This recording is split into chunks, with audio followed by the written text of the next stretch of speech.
नमस्कार, मी आपल्या सर्वांचं SMS चॅनलवर स्वागत करत आहे व आज बजेट आलेलं आहे जे की कालच्या दिवशी आपल्या पंतप्रधानांनी म्हटलं होतं की मिडल क्लास वर्ग आहे त्या लोकांना महालक्ष्मी कृपा बनाएगी उनके ऊपर असं म्हटलं होतं आणि ते सध्या वगैरे झालं आहे जे की अपेक्षित नव्हते असं त्यांनी आपलं इंडिव्हिज्युअलला वगैरे फायदा दिलेला आहे।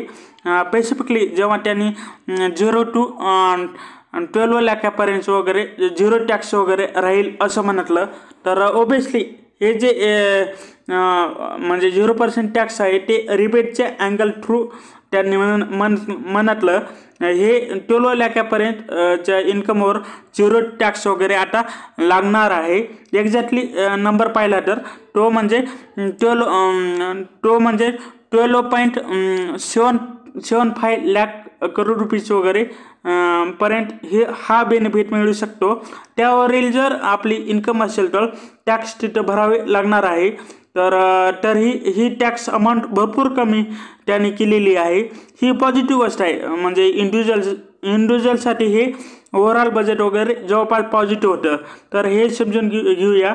तर आता न्यू जे स्लॅब रेट आहेत म्हणजे पहिलं जे नील अमाऊंट होती टॅक्स रेटमध्ये ती होती 0 to 3 लाखापर्यंत ती आता 0 to 4 लाख केलेली आहे आणि पूर्वी जे 5% टॅक्स होतं म्हणजे 3 to 7 लाखापर्यंत ती आता 4 to 8 लाख केलेली आहे आणि यापूर्वी 7 लाखापर्यंत वगैरे स्टँडर्ड डिडक्शन मिळत होतं त्यामुळे ही 5% जी रक्कम होती 5% जे टॅक्स वगैरे होतं ते वगैरे पूर्णपणे जमा होत होतं नीलमध्ये जात होतं त्यामुळे टॅक्स डिडक्शन वगैरे इथं चांगलं मिळत होतं आपल्याला म्हणजे 7 लाखापर्यंत जर इन्कम असला तर आपल्याला 1 रुपया ही टॅक्स लागत नव्हता। तर आता ही स्टँडर्ड डिडक्शनची मर्यादा त्यांनी 12 लाखापर्यंत वगैरे केलेली आहे आणि तसं पुढील म्हणलं जे आपलं 10% वगैरे टॅक्स पहिलं लागत होता तो लागत होता 7 to 10 लाखापर्यंत ते आता त्यांनी 8 to 12 लाखापर्यंत 10% टॅक्स लागेल असं केलेलं आहे व पुढील जो 15% टॅक्स लागत होता आपल्याला पूर्वी तर तो 15% टॅक्स वगैरे पूर्वी पहिले तर 10 to 12 लाखापर्यंत होती तर ती टॅक्स अमाऊंट आता त्यांनी ती टॅक्स अमाऊंट त्यांनी आता 12 to 16 लाख वगैरे केली जिथे की 15% टॅक्स वगैरे लागणार आहे आणि जे पूर्वी 12 to 15 लाख होतं ज्याला की 20% टॅक्स लागत होतं 20% तर तो अमाऊंट आता त्यांनी 16 to 20 लाख वगैरे त्यांनी अमाऊंट केली आहे आणि आणखी म्हणलं तर त्याने केलेलं आहे म्हणजे 20 to 24 लाखापर्यंत 25% टॅक्स केलेला आहे आणि अबो जर म्हणजे पहिले कसं होतं 30% टॅक्स लागत असला तर अबो 50 लाख आपली इन्कम पाहिजे तर आता त्यांनी अबो 24 लाख वगैरे इन्कम असेल तरच ही इथं आपल्याला हा 30% टॅक्स द्यावा लागणार आहे। तर त्यामुळे हे भरपूर मोठे बेनिफिट दिसत आहे व ज्या लोकांचे इन्कम अबो म्हणजे 12 लाख असेल म्हणजे त्यांचं स्टँडर्ड डिडक्शनचे प्रोव्हिजन ॲड केल्यानंतर त्यांना आणखी म्हणजे 12.75 लाखापर्यंत वगैरे आपलं 12.75 लाखापर्यंतच्या इन्कमवर टॅक्स वगैरे भरावा लागणार नाही आणि पुन्हा आणखी ॲडिशनल 80,000 रुपीजचं वगैरे ॲडिशनल बेनिफिट वगैरे गव्हर्नमेंटने इथं दिलेलं आहे ही पॉझिटिव्ह गोष्ट आहे। तर तसं पुढे पाहिलं तर जर आपलं इन्कम 12 लाखाच्या वर जात असेल म्हणजे 12 to 16 लाखाच्या मध्ये वगैरे आपलं इन्कम वगैरे असेल म्हणजे एक्झॅक्टली पाहिलं तर परफेक्टली 16 लाख आपलं इन्कम असेल तर आपल्याला इथं बेनिफिट 15,000 रुपयेचा असेल आणि नवीन स्लॅब रेटमुळे ह्या स्लॅब रेटमुळे भरपूर मोठ्या ग्रुपला टॅक्स फ्री वगैरे असेल म्हणजे टॅक्स वगैरे भरावा लागणार नाही टॅक्स सेविंग वगैरे होईल त्यांची अँड ज्यांचे इन्कम 20 लाखापर्यंत वगैरे असेल किंवा त्यापेक्षा जरा जास्त असेल तर त्यांना वगैरे 90,000 रुपये वगैरे त्यांचे वाचू शकतात इथं.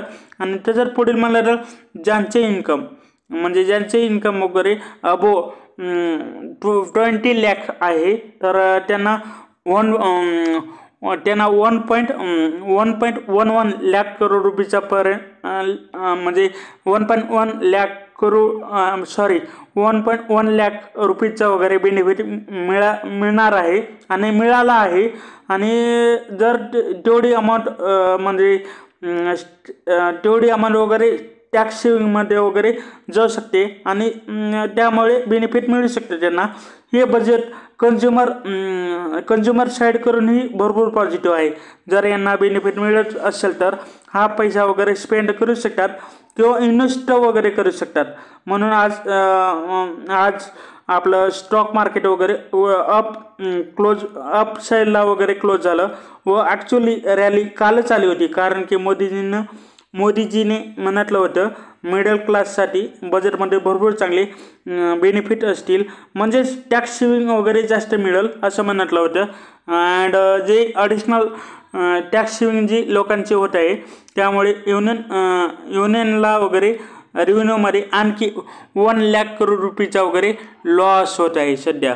अँड गव्हर्नमेंटने म्हटलं आहे हा जो पैसा डायरेक्टली लोकांकडे जात आहे तर जे की टॅक्समध्ये सेविंग झाल्यामुळे तो आमचा डिस्पोजल इन्कम आहे असं म्हटलं आहे. आणि हा टॅक्स सेविंगचा जो पैसा आहे तो जो की त्यांचा एक प्रकारचा इन्कम गेन्स आहे तर तो पैसा वगैरे ते इन्व्हेस्ट किंवा स्पेंड करू शकतात. त्यामुळे डायरेक्टली किंवा इनडायरेक्टली जे आपली इकॉनॉमी ॲक्टिव्हिटी आहे ती वाढू शकते असं म्हटलं आहे.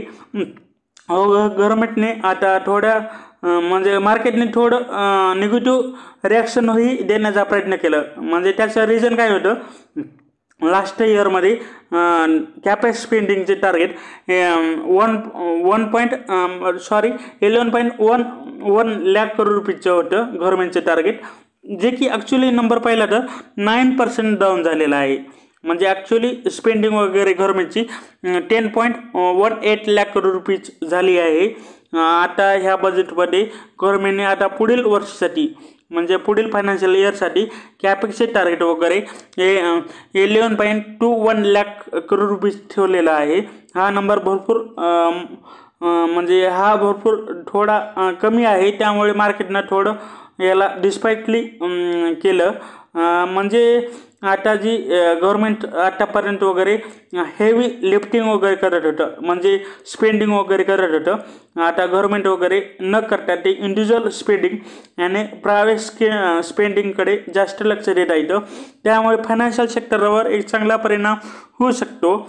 तर व कन्झम्पशन रिलेटेड कंपन्यांनाही यांचा फायदा होऊ शकतो. कारण की ही जी टॅक्स सेविंगची रक्कम आहे ती टॅक्स सेविंगची रक्कम घेऊन जाऊन मार्केटमध्ये लोक वगैरे खर्च करतील, त्यांची टॅक्स सेविंगमध्ये पैसा वाचला आहे.